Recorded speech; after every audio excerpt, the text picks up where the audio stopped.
I don't have any slides because music is something you hear, not something you see. Arguably, MTV ruined music. So how did this all begin? We had music and then the Beatles hit. A lot of people here were not old enough to experience the Beatles firsthand. It was just like AOL. People didn't have a computer, then all of a sudden they bought one just to play. Music ruled the world. It started the 60s.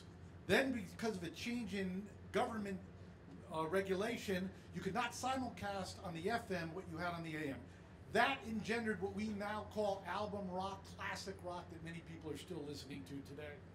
That was codified. That's about 67, 68. That was codified by a guy named Lee Abrams, a radio programmer who's now in the news business. He's one of the guys who blew up the LA Times, if you follow your news. And they all got fired.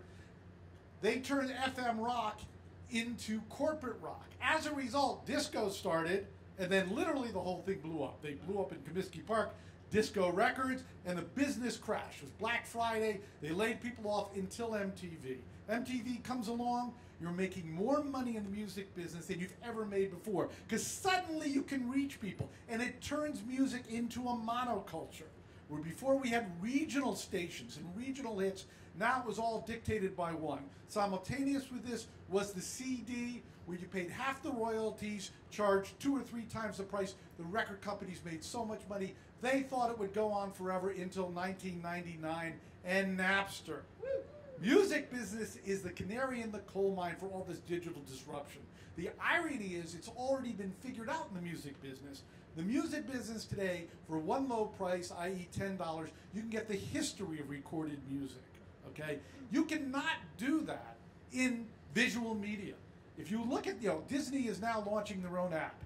I mean, I'm paying cable, I'm paying HBO, I'm paying Showtime, I'm paying Amazon Prime, I'm paying Netflix. I stopped at Hulu. Enough, okay? But it's like being pecked to death by ducks. Whereas in music, for one low price, you can get everything. So the first 10 years of this century, the business was fascinating and the music sucked. Now the business sucks and the music sucks. So that's, a little complicated. So music drove the culture, and then from 1994 to 2005 or so, the internet drove the culture. Technology drove the culture. It does not anymore. Okay, we have the frightful five, as Farhad Manjoo would say, or four people. It is a stasis. Okay, even people who started companies are not starting companies anymore. If you're reading the media, way behind. Okay? So what drives it is politics, the human condition. I mean, I can't believe I'm saying this as a child of the 60s, but everywhere you go, I'm in the music business, everybody wants to talk politics. What's on Fox, what's going on with Rachel, etc. So what happens, we have all these people running these record companies, and they say, the CD is so perfect, we'll never go to streaming files, we'll never go to ownership of files. Of course they were wrong, but they didn't give a shit. Because these are all public companies, it's a mature industry, and they just said, well, I'm going to be out of the business when that happens. And they're making 7-figure incomes.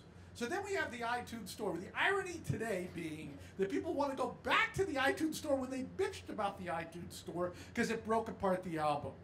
Then in the United States in 2011, Spotify launches. Spotify kills piracy because it has a free tier. For 5 years, everybody in the music business has been bitching about streaming music, how it's killing the music business. In that 5 years, the younger generation took over music, and the oldsters have been eviscerated. If you go on the Spotify Top 50, it is almost all hip-hop, okay? And it eclipses all the listens of all these other acts. They've used the new tools. They give away the music. They go on SoundCloud to try to get an audience. The only problem, I'm going to go on for 1 second, okay, is a result of income inequality. The music business no longer has the best and the brightest. In the 60s, a middle-class culture would say, no.